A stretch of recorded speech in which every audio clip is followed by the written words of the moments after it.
Hello, and welcome to week 4 of CRW 282. That is a nice echo that I'm wondering if you can hear. That would be kind of weird, huh? I'm going to turn the sound down so you should still be able to hear me. Okay, so hello and welcome, without the echo this time. So this week we have a few different assignments to do. You have 4 in total, and they're going to require you to build on what you've already done to, to complete your work towards the WPE. So let's go ahead and get started. So we're going to go click into weekly sessions, week 4, and here's your checklist. So the real things you need to do here are, well, start by watching this video, the explanation of assignments, and there's a second video applying waters. Now, you're going to hear someone else's voice there. Her name was Abby Maxon Carter, and she actually developed this online course that I have taken from her, and I'm making it my own a bit, but she did a really great job of explaining waters and how to apply her thinking. So I'm going to actually leave her video up because I see no reason to improve on something that works very well.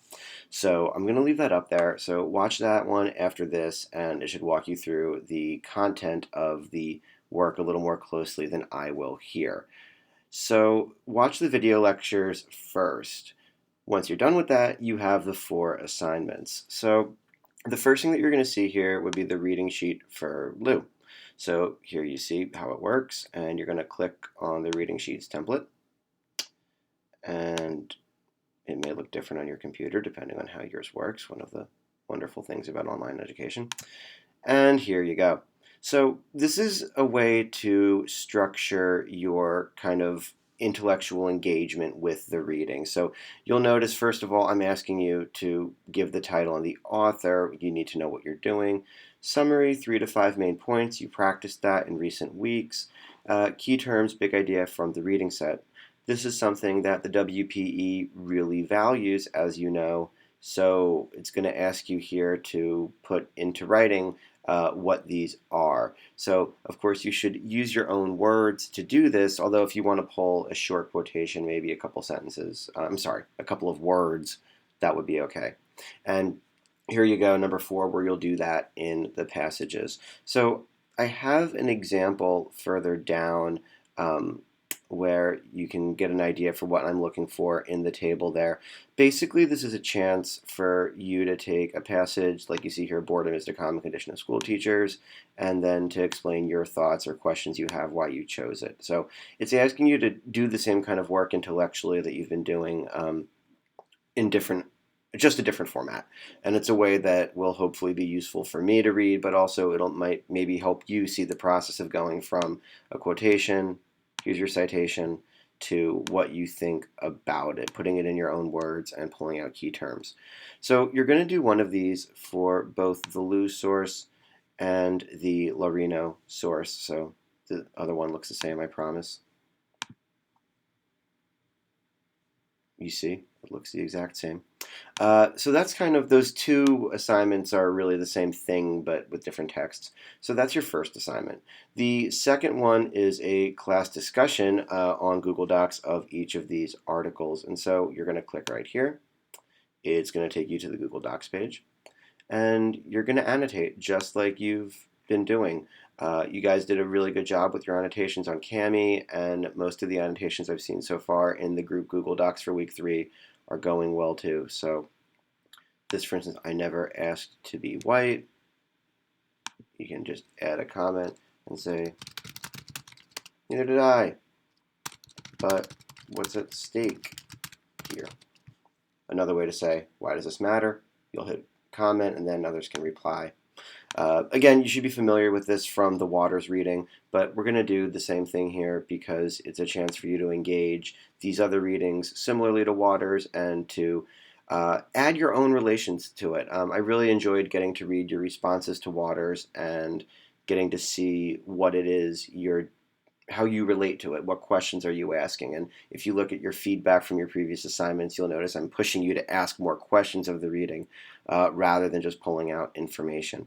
So I'd like it if you could have a kind of conversation with each other via those comments on Google Drive, similar to a real in-person classroom. We have a good technology for it. It's free. Let's use it. Uh, the next assignment here, I guess this would be the third, is synthesis writing. So the WPE is big on synthesis. And if you look at Google's definition here, we get that synthesis would be a combination or composition, in particular, the combination of ideas to form a theory or system, the combining of two or more things.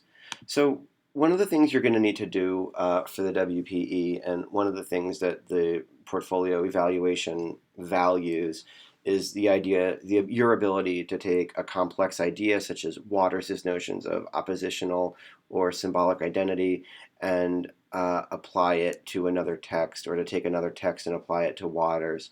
And so I've reproduced the question here. Is Waters' idea a useful tool to analyze ethnicity as the others authors describe it?